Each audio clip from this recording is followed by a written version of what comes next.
Mudanças climáticas, apoio à Palestina, críticas à desigualdade e pedido de reforma no Conselho de Segurança da ONU. Esses foram alguns dos temas do discurso de Lula na abertura da Assembleia Geral das Nações Unidas em Nova York. O presidente brasileiro fez ainda duras críticas ao tratamento que países mais ricos dispensam a regiões menos favorecidas, como a América Latina e a África. Ele também ponderou que a inteligência artificial deve ser uma ferramenta compartilhada entre todos os países para que não se torne, nas palavras dele, um oligopólio do saber. O presidente lembrou que as Nações Unidas nunca foram comandadas por uma mulher e que a atual correlação de forças deixa a ONU cada vez mais esvaziada e paralisada.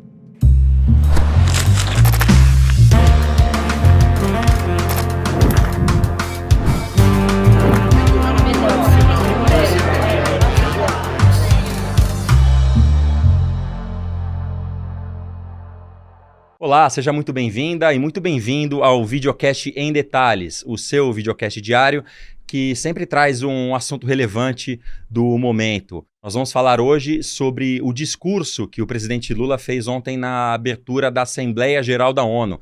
Tradicionalmente, o Brasil abre essa reunião. O presidente Lula, pela 10ª vez, contando os 3 mandatos dele, abriu a reunião das Nações Unidas em Nova York. O nosso convidado é o professor de Relações Internacionais da PUC, a Pontifícia Universidade Católica de São Paulo, Reginaldo Nasser. Tudo bem, professor? Obrigado pela presença. Olá, André, tudo bem? Prazer estar aqui conversando com vocês a respeito desse tema que é tão importante para o Brasil e, de uma forma geral, para o mundo também. Professor, o presidente Lula, mais uma vez, tentou se colocar como uma liderança do Sul Global, né? Falou de temas que são pertinentes não só para o Brasil, mas para o mundo inteiro e especialmente para os países do Sul Global. O senhor acredita que ele tem obtido êxito nessa tentativa de se firmar como essa liderança? Sem dúvida, o Lula é plenamente um líder. O líder, característico para você dizer que alguém é líder, porque ele é reconhecido entre seus pares, né? Não adianta alguém se autoproclamar líder, né? Então, mais do que o discurso representa isso, porque, na verdade, são as ações que o Lula tem pelo seu histórico, né? Quer dizer, o seu histórico político antes de ser presidente, seu histórico a partir da presidência, desde 2002. Então, portanto, e as ações, né, como foram os governos do Lula, então tudo isso lhe dá um cacife político para ser líder desse sul global que ele apostou. Vamos também, é bom sempre lembrar isso. Há 20 anos, a China não é o que é hoje. Nenhum outro país também do BRICS é o que é hoje, própria Rússia em dificuldades. Então, aquela aposta do Lula é uma aposta que deu certo. Esse sul global passou a se constituir enquanto um polo, um espaço econômico, político da maior importância.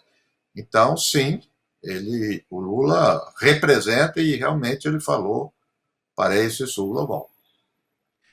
E o presidente Lula vem reiterando uma cobrança pela mudança na governança global, né? Nas palavras do presidente, a ausência de países africanos e latino-americanos do Conselho de Segurança da ONU são um eco inaceitável de um passado colonial. Só que, assim, essa cobrança por parte do Brasil vem de décadas, né? Desde o primeiro governo Lula já se reivindica um assento permanente do Brasil e de outros países no Conselho de Segurança da ONU, mas ao que tudo indica, as grandes potências não têm dado ouvidos para isso, né? O senhor vê, de fato, dessa maneira, os países mais ricos não estão interessados em aumentar a representatividade de órgãos de governança, especialmente do Conselho de Segurança, que é quem de fato manda na ONU? Olha, em parte, porque veja só, André, a gente tem que entender um pouco o que significa fazer parte do Conselho de Segurança da ONU, né? Então, eu não consigo entender essa insistência que o Lula tem. Então, com isso, porque é uma das poucas divergências que eu tenho. Pelo seguinte, governança mundial é uma coisa que você pode, inclusive, fazer sem estar na ONU. Aliás, o termo governança, ele surge por quê? Para dizer o seguinte, ó, é impossível você ter um governo mundial, isso é um contrassenso. Porque os países têm soberania, os países têm seus limites, tanto financeiro, econômico, político e militar, de autonomia, e, portanto, não vão submeter a uma instituição acima dela. Então, por isso que eu gosto sempre de lembrar que a ONU é uma organização entre nações, não é acima das nações. Então, às vezes não é nem da ONU, as pessoas têm uma expectativa além daquilo que ela é possível fazer. O Conselho de Segurança é aquela área que fala mais dura, como você disse. Não que manda, mas que é a área onde decide, por exemplo, para as ações de força. Né? Então, existe o veto, e esse veto foi pensado a partir de uma realidade pós-Segunda Guerra Mundial que mudou, sem dúvida nenhuma. Mudou completamente. Mas eu diria o seguinte: não importa estar no Conselho de Segurança. Você pode estar no Conselho de Segurança e não ter os meios para fazer uso disso. Então, recentemente se diz, o Conselho de Segurança, veto dos Estados Unidos, por exemplo, contra qualquer resolução que venha condenar Israel. Nós tivemos 2 resoluções que os Estados Unidos não vetou e não foram adiante. Então, ou seja, tem uma parte aí, André, que as pessoas precisam dizer, não é só o voto. Quer dizer, a partir do voto, você tem um outro momento de implementar ações. E para implementar ações, os países que compõem ou comporiam o Conselho de Segurança com veto deveriam estar, eu uso a palavra dispostos, mas ter capacidades e motivação para usar esses meios. Então não é simples. Eu vou citar, vou resumir, mas eu tenho citado esse caso que é muito importante. Um dos únicos casos, mas que revela isso. Em 1956, o Nasser do Egito nacionalizou o Canal de Suez. O Canal de Suez era de empresas britânicas e francesas. A França, a Inglaterra e Israel invadiram o Egito. Se tornou uma questão, essa questão foi para o Conselho de Segurança. A Inglaterra e a França vetaram o uso da força. Os Estados Unidos, pela primeira vez que fica contra os seus aliados, coloca a questão na Assembleia Geral da ONU. A Assembleia Geral da ONU aprova e é enviada uma força de paz que interrompe o conflito. Um caso de sucesso, sem envolver necessariamente o Conselho de Segurança, que tinha um veto, mas uma Assembleia Geral efetiva, que levou adiante a proposta. O Brasil, inclusive, mandou forças de paz. Então, eu cito esse caso para mostrar isso. Então, pelo que o senhor fala, o presidente Lula tem razão quando diz que o que se vê hoje é uma ONU cada vez mais, nas palavras dele, esvaziada e paralisada. Não há dúvida nenhuma. E o Lula tem insistido nisso, com toda a razão. Não é agora que ele está falando, ele tem insistido. E uma ONU esvaziada é uma ONU sem repensar também o seu sentido de ser. Como eu estava dizendo, é o mesmo de pós-Segunda Guerra Mundial, né? E, portanto, a partir, inclusive, do que tem acontecido em Gaza, não só, tá? Existe uma série de outras questões, mas Gaza está acontecendo um genocídio. E isso não encontra guarida na ONU. Quer dizer, toda e qualquer discussão em relação a Gaza é obstaculizada, como a gente já estava comentando. Ou por um veto, ou pela inação mesmo, pela falta de disposição dos países que compõem a ONU. Então, no fundo também, André, para dizer o seguinte, a ONU, a gente pode cunhar a seguinte frase: a ONU é aquilo que os estados queiram que ela seja. Ela não tem, como eu disse, uma vontade própria, o secretário não está acima de ninguém. Então, quando eu também falei os estados, aquilo que os estados queiram que ela seja, óbvio, se eu tenho grandes potências ou potências médias, querendo que ela seja, isso é melhor ainda, né? Então, ele tem toda a razão nesse sentido. Agora, um dos temas abordados pelo presidente também foram as mudanças climáticas, né? Ele falou especialmente das tragédias brasileiras, como a enchente no Rio Grande do Sul, a estiagem na Amazônia, os incêndios florestais que atingem o Brasil como um todo. Que papel o senhor enxerga que o Brasil tem exercido globalmente em relação ao combate às mudanças climáticas, se é que há algum combate, né? Pelo menos na retórica há. E especialmente o presidente Lula, que papel tem exercido nesse contexto global? Olha, tem certos temas que eles trazem um problema em si mesmo, que é o seguinte, quer dizer, são temas da maior importância, da maior gravidade, mas que são de difícil resolução. Não por uma questão técnica, pelo confronto político. E, além disso, pelo a variável tempo. Então, as questões globais, né, quer dizer, elas vão muito além de políticas públicas, municipais ou até nacionais, né? Então, a questão climática, claro, a questão da maior importância, mas da maior complexidade. Então, eu não diria, tomaria, quer dizer, que há uma retórica no Lula. Eu diria o seguinte: ele tem um firme compromisso em relação a isso, mas é fato também, apesar de ser poucos anos, né, 2 anos praticamente, no governo, ele não tem conseguido avanços importantes. Eu acho que isso, inclusive da parte dele, poderia ser dito com clareza. Eu acho que faltou isso, do porquê que ele não está conseguindo. Falta de recursos, falta de estrutura administrativa, política, há alguém, ou há grupos, há forças sociais contrários que estão impedindo isso. É isso que eu acho que faltou. Então eu não entro nessa, ele prometeu e não cumpriu. Prometeu e não cumpriu, um assunto da maior gravidade, da maior importância, muito complexo, muitas variáveis. Não é em 2 anos que o Lula vai conseguir. Por outro lado, também não pode ficar nisso, dizer, faz pouco tempo não conseguiu. O que ele pode nos dizer, né, dessa experiência enquanto presidente, que tem como ministro a Marina, como tem no seu corpo de ministros, pessoas comprometidas com essa questão, e ela não tem tido sucesso. Eu acho, se ele for de forma muito sincera falar isso, até seria importante para ajudar na luta política, porque é uma luta política que não pode se restringir apenas à presidência da República.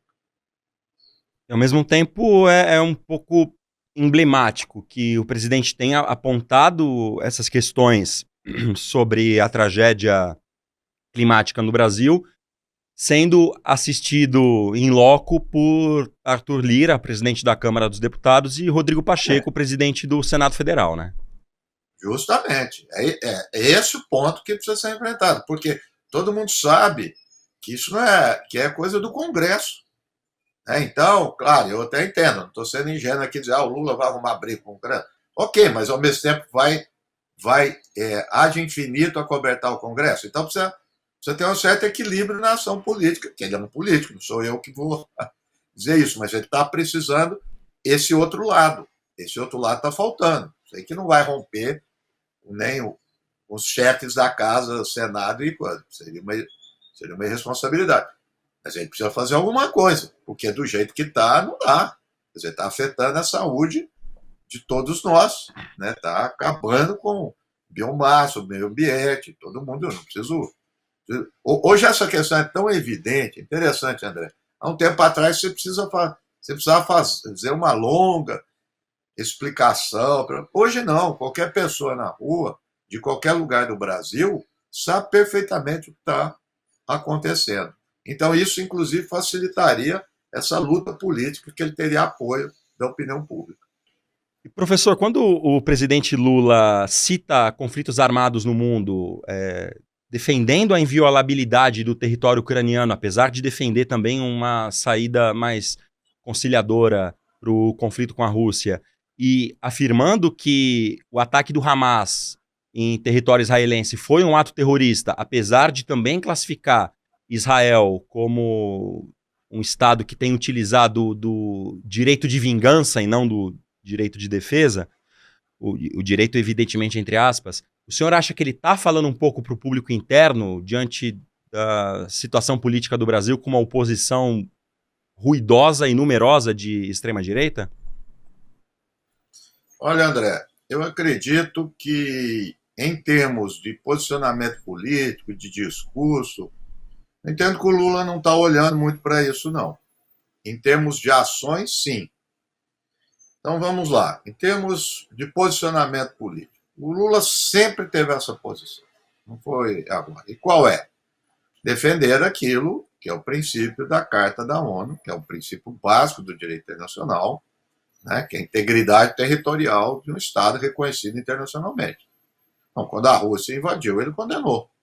Não era presidente ainda, deu declaração condenando a Rússia. Mas, ao mesmo tempo, condenou também a forma pela qual a Ucrânia e os aliados europeus, Estados Unidos e aliados europeus, a OTAN, estavam conduzindo esse conflito.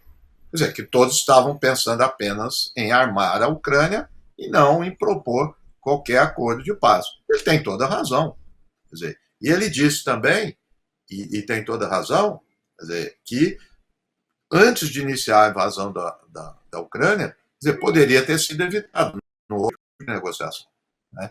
Então, o Lula, ele sempre foi também um negociador. Todo mundo sabe disso, desde a época do sindicalismo, e ele tem reivindicado isso. Precisa conversar, precisa discutir, precisa fazer proposta. Então, a questão da Ucrânia, inclusive no início, muita gente criticava, uma parte dessas pessoas passaram a ser convencidas depois de ouvir o Lula. E hoje eu posso dizer que mais ou menos 2/3 da população no mundo tem essa mesma posição que tem o Lula. Então, portanto, entendo que ele está plenamente de acordo com esse princípio. No que diz respeito a Gaza, como você disse, desde o início houve a condenação do Hamas. Né? Aliás, não me lembro, acho que ninguém se lembra, de alguma vez o Lula chegar a elogiar o Hamas. O Lula sempre teve a relação com a Autoridade Nacional Palestina, que é reconhecida internacionalmente como representantes dos palestinos. E assim ele fez. Então, da mesma forma, ele condenou a ação do Hamas e condenou, e tem condenado, a ação de Israel, inclusive qualificando como genocídio. Aliás, não é só ele, repito também, é boa grande maioria dos países do mundo. E é o que está na Corte Internacional, que ainda não decidiu, mas, pelas declarações, há pelo menos um clima que vai levar a condenar Israel. Quer dizer, os fatos são mais do que evidentes, são sobejamente conhecidos, o que tem acontecido, filmado e tudo mais, e o Lula tem se colocado contra isso. E o que é interessante também, eu não ouvi o discurso, eu só li, então não vi o tom que ele estava falando, mas ele poderia, inclusive, avançar para dizer o seguinte: cadê as pessoas que condenaram a invasão da Ucrânia e não condenam a invasão do Líbano? O Líbano é um país reconhecido internacionalmente e tem agora suas fronteiras invadidas, e mais do que isso, Israel está atacando Beirute, a capital do país. Né? Então, cobrar também um pouco essa coerência de alguns países, principalmente dos Estados Unidos. Isso é o fato do país, dos Estados Unidos e dos países ocidentais, porque se os Estados Unidos não fornecessem armas e apoiassem Israel, não tinha genocídio. Isso está muito claro. O Israel invadiu agora e está atacando o Líbano porque tem consentimento dos Estados Unidos. Todo mundo sabe disso. Então, ele tem toda a razão e acredita estar sendo coerente. A questão é passar a ação. No caso da Ucrânia, eu acho que ele passou sempre a ação porque ele propôs vários encontros, O Celso Amorim viajou para tudo quanto é lugar e ele está fazendo o que pode, porque ali são dois estados que estão em conflito. Não é o caso de Gaza. Não tem um estado lá. Existe um território cercado, há muito tempo está sendo massacrado. E aí, nesse caso, o Lula ainda tem agido mais timidamente, mas tomou recentemente uma atitude importante. Pelo menos foi quem tem declarado é o assessor Celso Amorim, que foi interromper a compra de armas de Israel. Isso já eu acho que é um passo muito importante, significativo, concreto, para ter algum tipo, né, de sanção a Israel. Embora o governo não tenha admitido isso, ele está argumentando em torno de licitação. Vamos ver onde que vai isso. De toda forma, isso é uma atitude concreta, isso é uma atitude importante. Professor, para finalizar, a gente teve a primeira vez que o Lula fez um discurso na Assembleia Geral da ONU em 2003, há 21 anos, que foi o primeiro ano de mandato dele como presidente da República, no primeiro mandato ainda. Em 21 anos, sem dúvida nenhuma, o Lula deixou de ser novidade, né? Aquele ex-operário, ex-líder sindical, que havia se tornado presidente de um dos maiores países do mundo, era uma novidade global ali, né? Essa novidade não existe mais. A comunidade internacional já conhece o Lula de longa data. E que marca o senhor acha que, não sendo mais novidade, o presidente Lula, 21 anos depois, deixa na Assembleia Geral da ONU?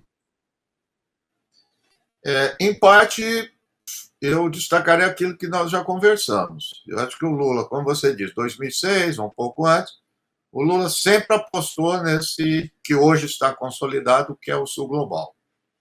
Em particular no BRICS. O Lula apostou nisso. Não era certo isso, não era algo concreto. Ele viu tendências e apostou. Nesse sentido, ele se credencia. E continua sendo credenciado por esses países no mundo. China, Rússia, Índia, Irã, Arábia Saudita. Todos esses países têm dado credibilidade. E eu diria mais, André, isso que é interessante. Por mais que o Lula critique as ações dos Estados Unidos, a França, a Inglaterra e a Alemanha, esse eu acho que é outro sinal importante. E embora eles possam manifestar divergência em algumas questões em relação ao Brasil, há um respeito pela posição do Lula. Então, isso é o mais importante, ter respeito. Quer dizer, ele pode contestar, pode criticar, mas ouve. Isso não tem nada a ver com o período anterior nosso, não é só de Bolsonaro, também de Temer, né? Onde o Brasil, por exemplo, praticamente saiu fora de tudo isso e não era respeitado. É isso que eu estou dizendo, é respeito. Então, duas questões, então. Uma, reafirmou a legitimidade que ele tem no Sul Global, e dois, continua, como sempre esteve, sendo respeitado pelos países mais importantes do Ocidente. Professor Reginaldo Nasser, de Relações Internacionais da PUC de São Paulo, muito obrigado pela participação aqui no Em Detalhes e até a próxima. Até a próxima, foi um prazer, André. E as eleições municipais estão chegando. O ICL, então, preparou uma aula super especial para você assistir antes de ir às urnas. É essencial, evidentemente, que a gente vote em candidatos que tenham ideais que vão ao encontro dos nossos, né? Mas, apesar disso parecer muito óbvio, muita gente não pensa dessa maneira, não enxerga dessa maneira. O ICL, então, no domingo, dia 29 de setembro, vai ter um evento especial com Gessé de Souza, sociólogo, patrono aqui do Instituto Conhecimento Liberta, junto com Eduardo Moreira, com o tema Pobre de Direita. Esse evento vai ser um debate de alto nível para que as pessoas entendam como a manipulação política influencia no voto e possam descobrir como resistir a essas estratégias. Garanta sua vaga nessa aula online gratuita acessando emdetalhesicl.com.br. em detalhesicl.com.br. Ou então você pode colocar o seu celular no QR Code que aparece no canto da sua tela, entrar no site e se cadastrar. O Em Detalhes fica por aqui. Você pode ouvir este e outros episódios na sua plataforma de áudio favorita, ou então no canal do YouTube do Instituto Conhecimento Liberta e do Eduardo Moreira, na playlist Em Detalhes. Você, se estiver assistindo ao vivo ao Em Detalhes no YouTube, fique agora com o Mercado Investimento com Débora Maganha e André Campedelli. Obrigado pela companhia e até a próxima. Tem gente que adora apontar o dedo e falar: aquilo ali é pobre de direita, tá votando em quem explora ele, etc. Agora, esse cara nunca botou o pé na realidade que vive a galera mais pobre e não tenta entender o que tá por trás desse fenômeno. E aí acaba apontando o dedo e falando: tá vendo, esse pessoal é burro. Será que é burro mesmo? Ou será que existe uma coisa muito mais complexa, estrutural por trás? Será que não existe por trás uma covardia enorme, um uso de recursos quase infinitos para poder criar essa situação? Quem vai nos explicar isso é um dos maiores sociólogos do nosso tempo, Gessé Souza, que está lançando agora o seu livro O Pobre de Direita. Ele vai nos dar uma aula no dia 29 de setembro, às 8 horas da noite, é um domingo, e você não pode perder essa aula e lançamento desse livro. Não perde essa chance, não.